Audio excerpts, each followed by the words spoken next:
Hey, coaching types. Hey, just wanted to thank Coach Don Williams for coming on and sharing his expertise and knowledge and his experience with me. The subject we tackled today was the dropout rate and cause for dropout at primarily in the middle school ages, talking ages 11, 12, 13 years old, which is where we lose roughly 70% of our athletes. And we wanted to have a good discussion about that. And I think it was great.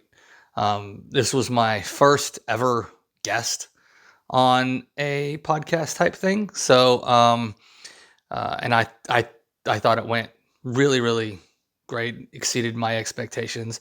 Had a couple of small technical difficulties, but I was able to edit it out. And well, here, I'll just go straight to it. Hope you enjoy. So, thank you for joining me here. I know you work mostly on the college side of things, right? You talk about I what you do a spent little I had bit. 30 something years in coaching. So, I started out like 99.9% of coaches out there. We don't have a coach for your kids' team. It started out with youth, and large part of my career was coaching youth. At the same time, I was coaching college because we helped coach all of our kids, and then uh, other teams, other kids. So but I was doing college and a little bit of pro at the same time, Sure. coaching multiple teams. So I do have that youth background too, not just college. Well, that's awesome that you have such a wide array. So you may have a pretty good perspective on this subject because you've seen them as the little kids and you've seen them as the older kids.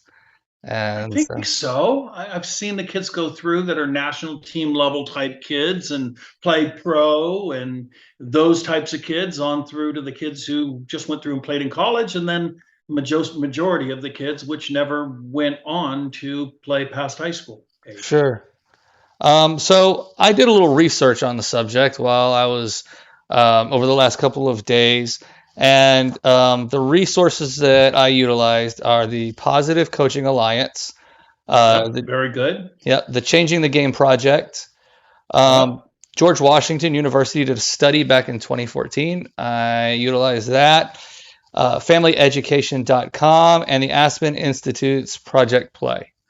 So those were my primary resources for studying this particular topic of why kids drop out, mostly in middle school, around that age, 12 or 13. That's right. Yeah, and I got a lot of different answers on this, but I grouped them into a top four by what I saw the most, and I just thought we would go with that.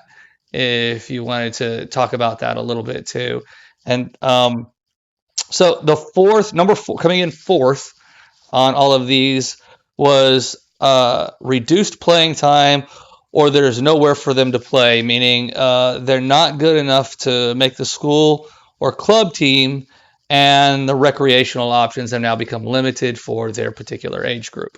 So I grouped all of that into one particular thing. Sure.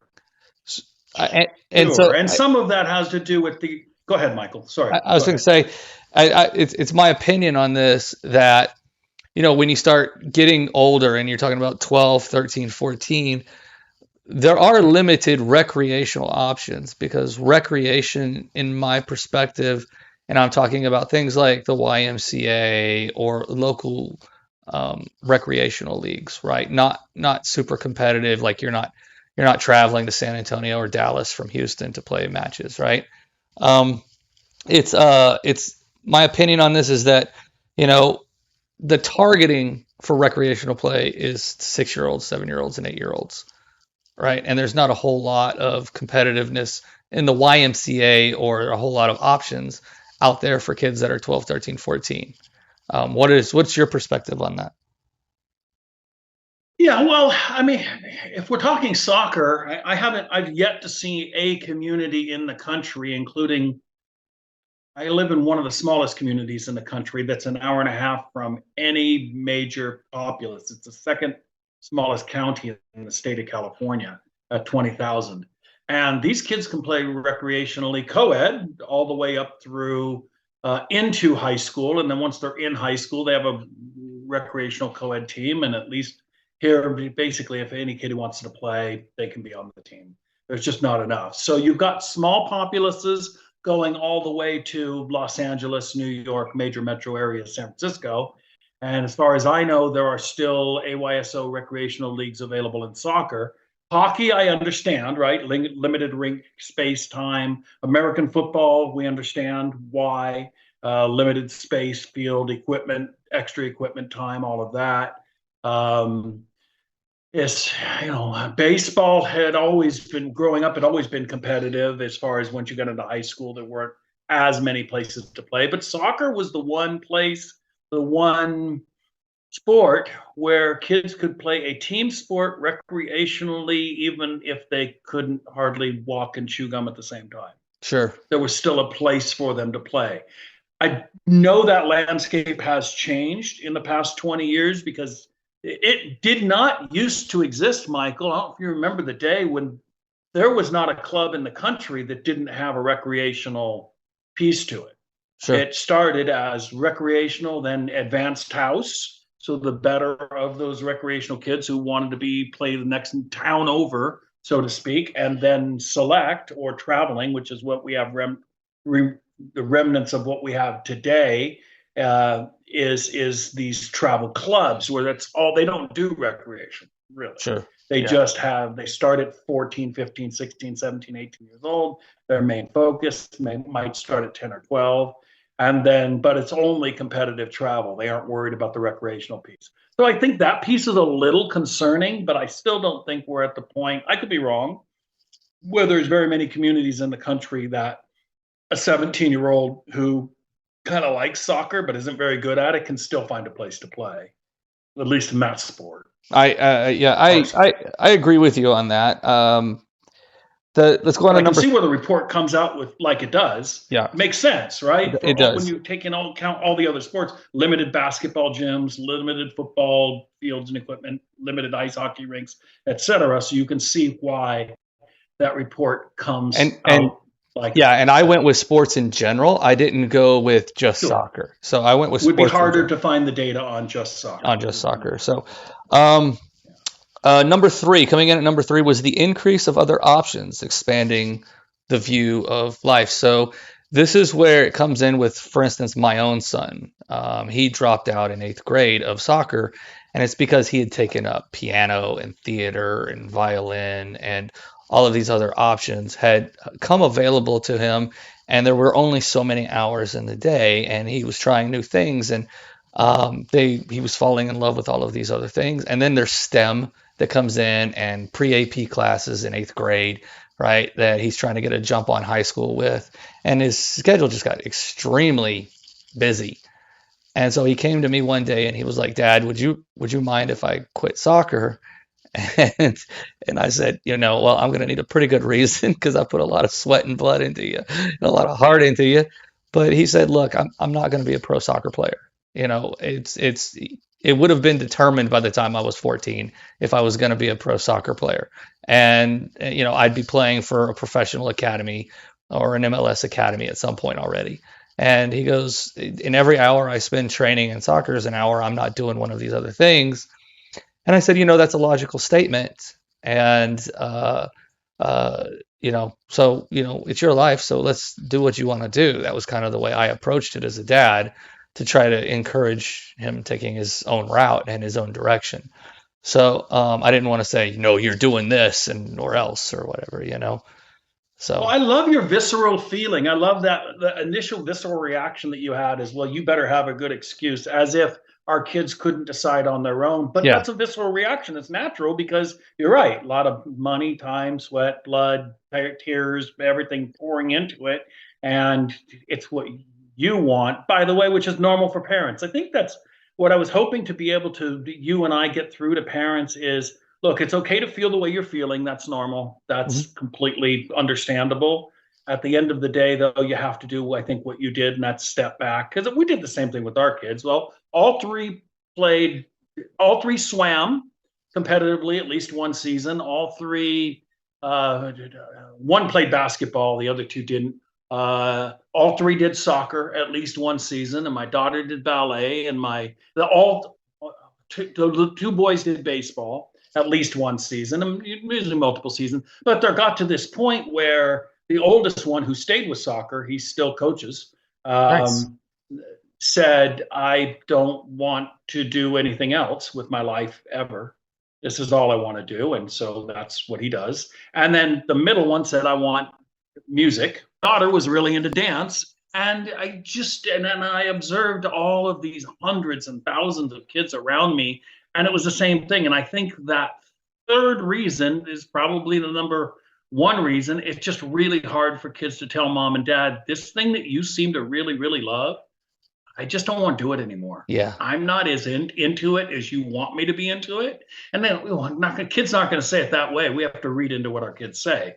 But your son, clearly this was not the thing that he enjoyed the most in life, No. or he would have stuck with it. He enjoyed other things more.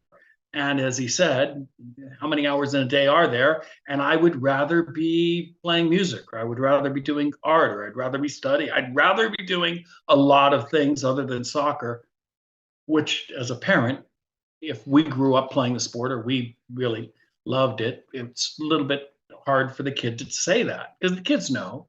Kids know how we're into it. We are. Yes. Yes. They can tell. We don't have to say it. And they don't want to disappoint us. Our children do not want to disappoint us. They don't want to hurt our feelings. They want to please us. In general, that's the way I think people are. Yeah.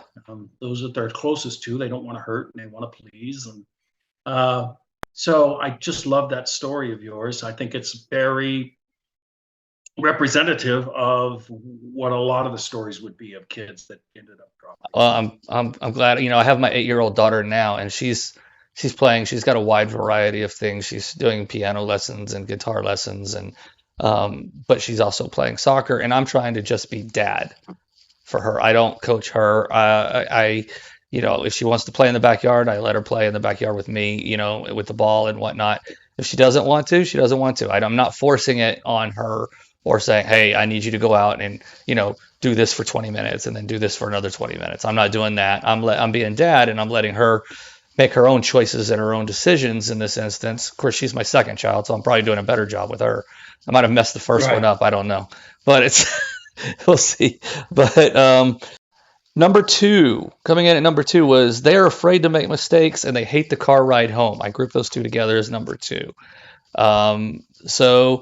I assume this is the whole, parents yelling at them in the car after the game. Well, let's dissect the game. How did you play today? Why did you do that? Yes. What are the decisions you made? Why did you pass to her? She never scores. I don't understand why you didn't just shoot that ball yourself. Whatever it is. Yeah. That car ride home. Yeah, that was what came in at number 2, and I completely get it. And here's the thing, when you turn 12, 13, 14, you're probably starting to feel strong enough in yourself to say, look, I don't want to do this anymore. It's not any fun.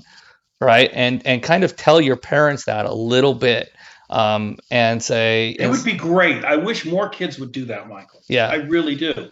I know that one of the reasons we have the transfer portal as large as it is, with several thousand players in it, and then you see the 50% of the girls last year and the women, and 60% of the boys never made it off the portal. I think there's a lot of kids that are using the portal as a way to tell mom and dad, I don't want to play anymore. Yeah. Nobody picked Stanford, didn't pick me up. I really only wanted to transfer to Stanford, and they didn't pick me up. So I guess I'm not going to play anymore. Yeah, I only wanted to do D1. I didn't want to, whatever. Yeah, I think that whole D1, it's so important to me, and I'm not going to settle for less, is another method of telling your parents you don't want to play anymore. And I love, so read that one again, number 2, because the first part of that is what really caught my attention. Afraid to make mistakes. So, look, we tend as human beings to do the things that we are very good at, and we tend to put off that. I've been putting off rototilling my yard for a month because I knew how much work it was going to be, and I don't really enjoy doing it. not that much fun. I'm not that great with the rototiller. It's not like I use it every day. So I delay it and I put it off, or I say I don't want to do it. And I think humans are very much like that. And I think a kid is quite clear. I think it's parents that have it murky. I know when I was a kid, at least, if we ran a race with five of my buddies, I knew I was coming in, fourth or fifth. Sure. I knew that no matter how hard I ran, I was never as fast as most of my buddies. Sure. I think is why probably one of the reasons I became a goalkeeper. To be honest, I didn't like to run, and I wasn't very good at running, and I hated the idea of running. I really didn't like it, and I wasn't very good at it, and so I became a goalkeeper. And I think that kids are the same way. They know if they're the ninth best player on their fifth place team, that all these kids are ahead of me. I can see it just in my little league. And then if the kid has any imagination, he knows the next town over, it's the same thing. And the next town over, by the time you add it up, you're the 349,000th best player in the country trying to compete for 39,000 spots coming open in college. And you realize I'm tens of thousands away, and why would I do this? This isn't that much fun. Not like I dominate, not like I get pats on the back all the time. It's not like I score a lot of goals. It's not like I know there are kids who do that and kids who clearly love it. But boy, that idea of the kid not just realizing I'm not very good at this, and I make a lot more mistakes than they, and I take the flack for it, and I'm just not into this. Sure. Makes sense. It does. The last one and the top one, this is what came in the top. It's no longer fun. I've outgrown the game. That was the top one that came in. It's no longer fun, which is kind of what you were just leading to. I don't want to do this anymore. I'm not enjoying myself. There's no passion here. I'm not passionate about it. And it's definitely probably not part of my culture. It was something my parents chose for me as a kid.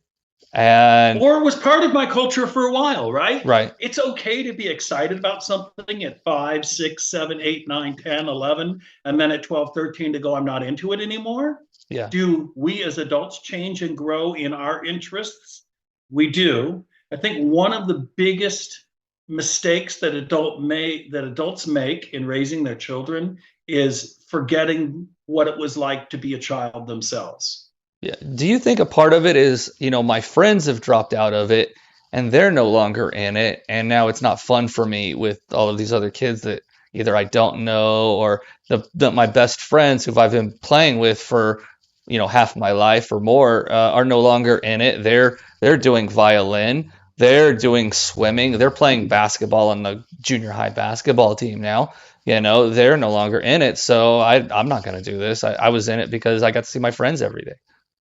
Could be. Now there's a psychologist called Dr. Colleen Hacker, and I don't know what involvement she has with the U.S. Women's National Team anymore, but she at one time was the main psychologist for the sports psychologist for the U.S. Women's National Team. Very famous in the soccer world. A lot of people know her. She was, I don't remember what license I was taking, but she was telling a story. She was talking about intrinsic versus extrinsic motivation. So the story goes that there were three boys walking home from school one day, and they always went back and forth to school with the soccer ball at their feet. And one day at this big corner house, there was a double garage door. What do you think a double garage door looks like to a bunch of soccer junkies? Looks like a goal. I mean, they saw a goal, and they'd stop and they'd smack the ball against the garage door. Well, the guy that lived there was an old retired guy. Really, he'd already raised his kids. He just wanted some peace and quiet, and he's got this banging against his garage door. And he comes out and says, "What are you guys doing?" And they thought, crap, we're in trouble. And they said, "Well, we're shooting goals. We're scoring. We're playing." And he goes, "I'll make a deal with you. I will give you each $5 a week if you come by here every single day and you hit the ball against the garage door every day." And so they did. They thought, holy crap, our first professional contract. Here we go. So they go out every day, they bang it against the garage door. At the end of the week, they get their $5, and this is the coolest thing ever. The next week, same thing, $5, coolest thing ever, unbelievable. Guys paying us to play soccer. And then the next week, they come back and they look for their paycheck, and he says, "Look, Social Security didn't come this week. It was a little bit late, hung up in the mail. I tell you what, I'll pick you up next week. You got to keep promising to come back, but I'll pick you up next week." So the next week they come, and he said, "Look, I had some unexpected expenses. I really can't do this." This goes on for 3-4 weeks where he doesn't pay the kids. Eventually, the kids just said, "Screw it. If we're not getting paid to play, why would we play here?" And they stopped. They never visited his garage door again. So the old man understood the difference between intrinsic and extrinsic motivation. And one of the exercises I used to do with my teams is we would write on the board all of the reasons why you play soccer, and family, friends, brothers, sisters, trophies, uniforms, bags, fun. I'm good at it. I like running, whatever, all the reasons why you play soccer.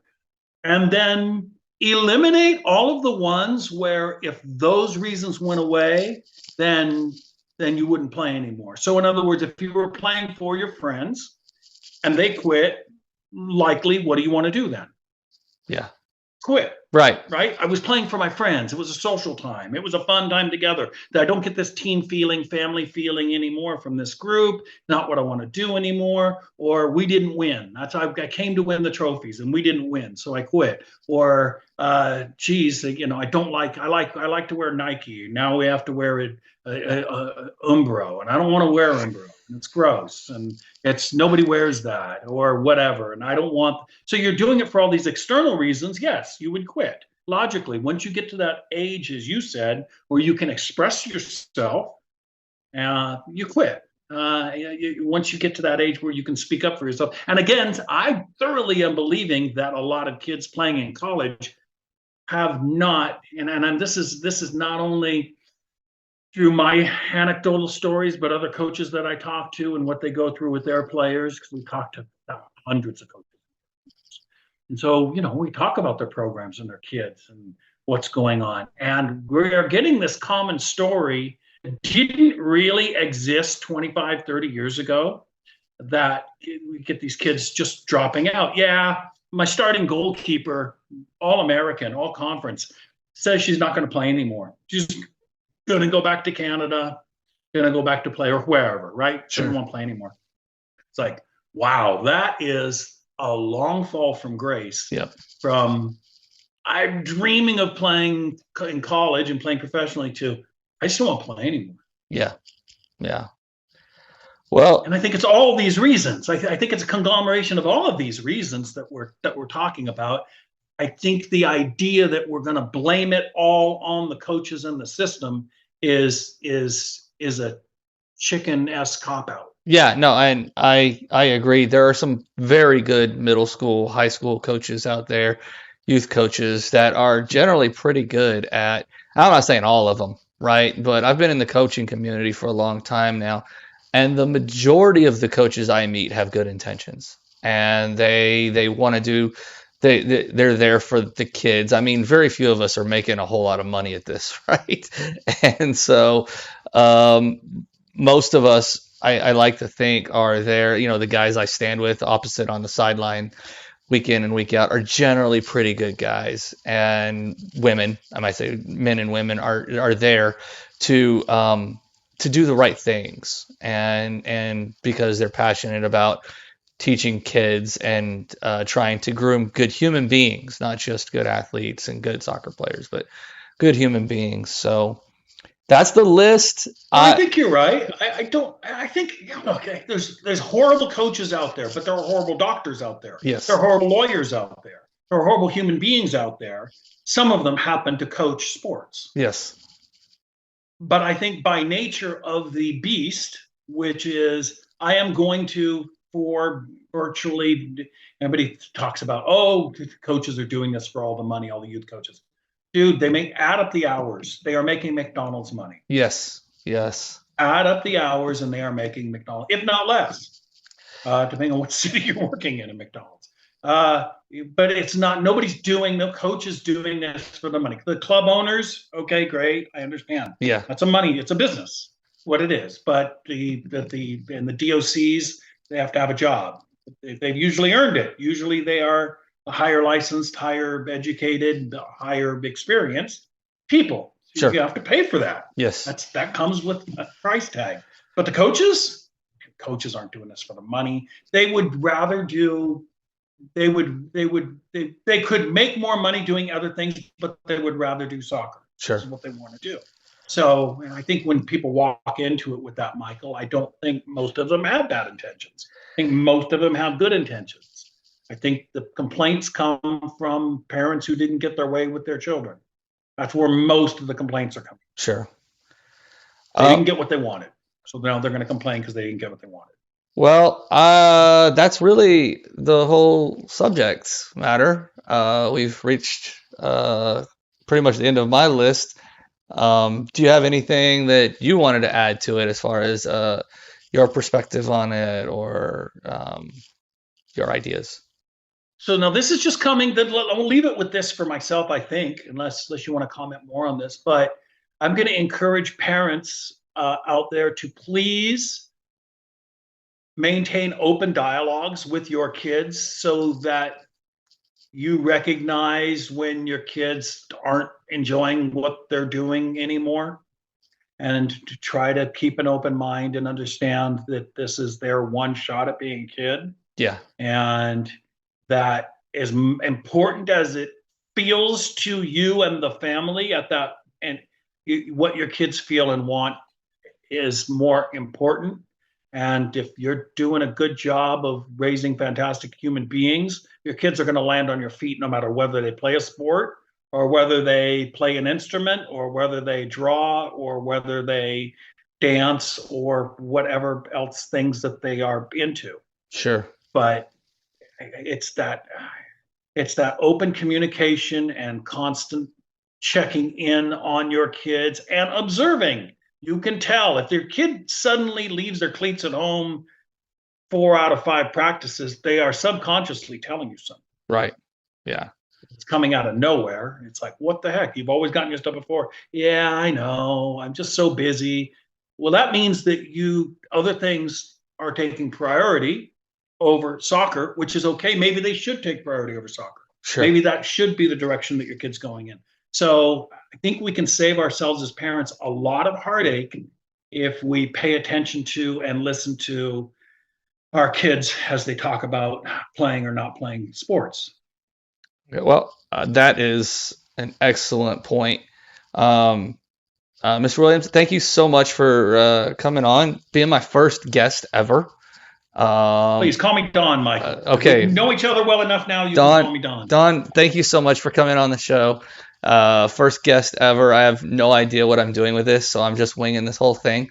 I started out all of this just as a way to have fun and entertain. Hey, why not? Entertaining myself. Why not? Yeah.